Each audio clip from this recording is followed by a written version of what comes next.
So those of you that watch my channel will see that this is from a place that I just finished talking about. In order to successfully dogfight another jet, your jet needs to be still. And same author. And the reason I brought this up is because somebody in the chat was like, hey, if you like that article, check this one out. And now I wanted to see what Gonky and Wombat said. So I don't think Wombat has seen this or read this. No. The I've logo's prepared coming for up. this as much as I've prepared for every other one of these we've done together. Your job is just Done to sit here and look pretty. Outstanding. Nothing. I'm going to remove my logo there from my noggin. So it as with every great news article, it's based off of a TikTok. Ooh. And it says, why is this fighter jet peeing out the fuel? And emptying its fuel tank while still in. I can't take the accent. Emptying it.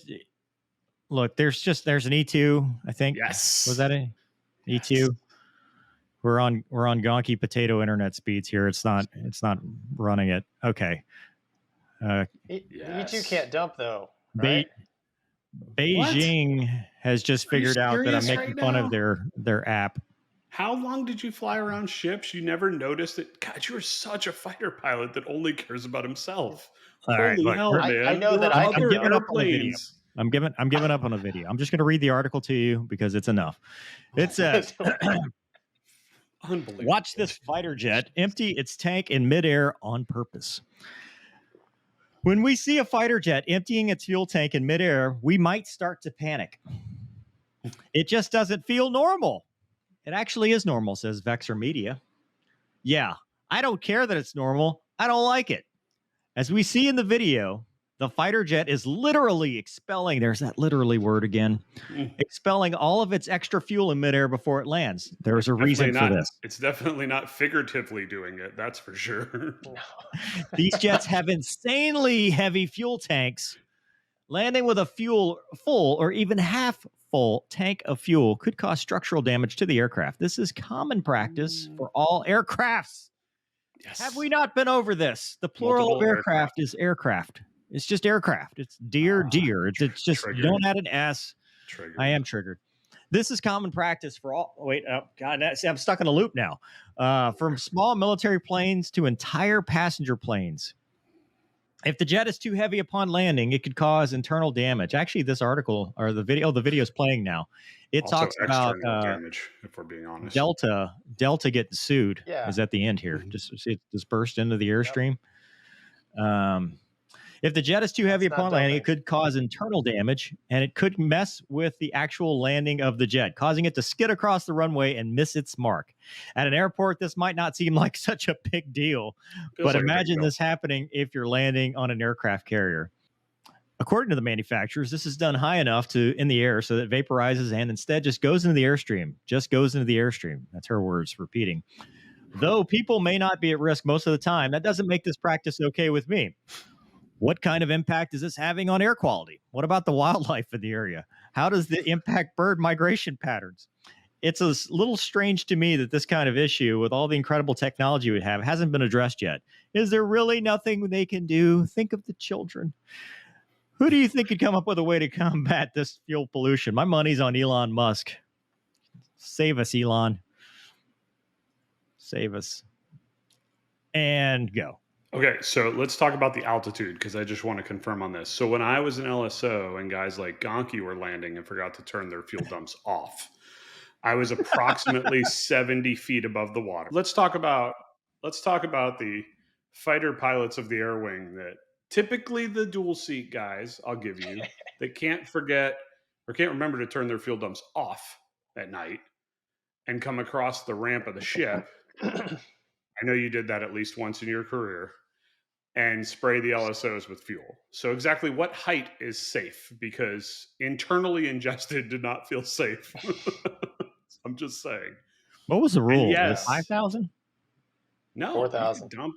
4,000? Was that really the rule? But then they'd turn on in the break. At the ship, it didn't matter. Over water. Yeah, at the ship, there's no rules whatsoever. It's a Wild West. So, and what does it do to the environment? I don't know. Over landing, months and months and months in the Persian Gulf. It evaporates. There's some evaporates. amazing size sea snakes that you could see from the air. I'm assuming Oh they're boy, mutants not the from sea all the snakes. fuel.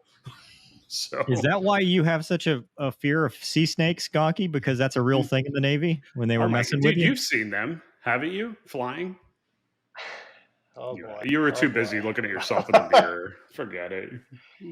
Yeah, sea snakes was a little joke the Air Force guys pulled on me. It's okay. I'm over it. I know. That's so Gonky, tell us when you would Yes, sir. fuel dump and why. Well, you always take on as much fuel as possible if you're at the ship, and then at the last second you dump it all and land at max trap. So you want to have maximum fuel when you touch down in case you miss all the cables, have a bad night, and so you have gas to go around and try her again. That's why we did it. I remember at the field. Nobody cares at the field. I mean, it's at the ship, right? At the field, mean, at the field, if you're too heavy to land, you could dump. But in fighters, that wasn't a problem. Yeah. Would you ever be? I don't remember ever being too heavy in a Hornet to come right back around and land. Is there? I don't remember that. Bombs? If you had bombs or something, like if you were a little shot of gas, right? config. Just cushion it a little bit. I don't know. I don't remember that, but I do remember Gonky's frozen. I do remember a wise Hornet pilot once told me when I did my transition that Navy pilots are one of two things. They're either really good at tanking or they're really good at landing on a ship. That's just or they're really bad at the internet. They're horrible at the internet. You dump fuel all the time. The amount of fuel that I dumped is astronomical, and I never even flew one of the tanker aircraft. So it happens. I mean, as far as this article goes, it's not the worst I've seen from her. There was a whole thing about the A-10s in the Army that I went down a whole rabbit hole on this. But so partially correct. The Hornet, obviously you could fuel dump. I only did it a couple times. Usually it's emergency related where you got to reduce gross weight to a certain at the field. Yeah, arrested 100%. landing or in the Viper with our itty bitty brakes, we don't have fuel dumps. So the only way to dump fuel is burner and boards. Throw out as much drag as you can and light the blower, min blower, and just circle a field until you get to an acceptable weight or jettison what you have if it's a real big emergency. But typically, do you remember how fast you could burn it? In burner, it's like 40,000 pounds an hour or something like that. Yeah, like it's 40, 50. Like I want to say the Hornet, it was really close to. Hey, look who's back! I want to say that the Hornet, if I remember, and if Gonky stays online for more than 7 seconds, he can fact check me on this. But I seem to remember the Hornet. If you did blower and boards, you almost burned it as fast as you dumped it. Almost. Board, like just the board. Sorry, the board. Like it was pretty Unless close. It's a Super Hornet.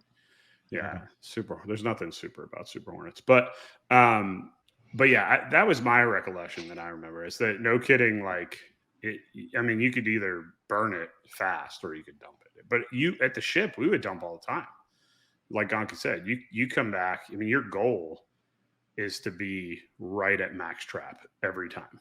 So, because that's the only way you give yourself options.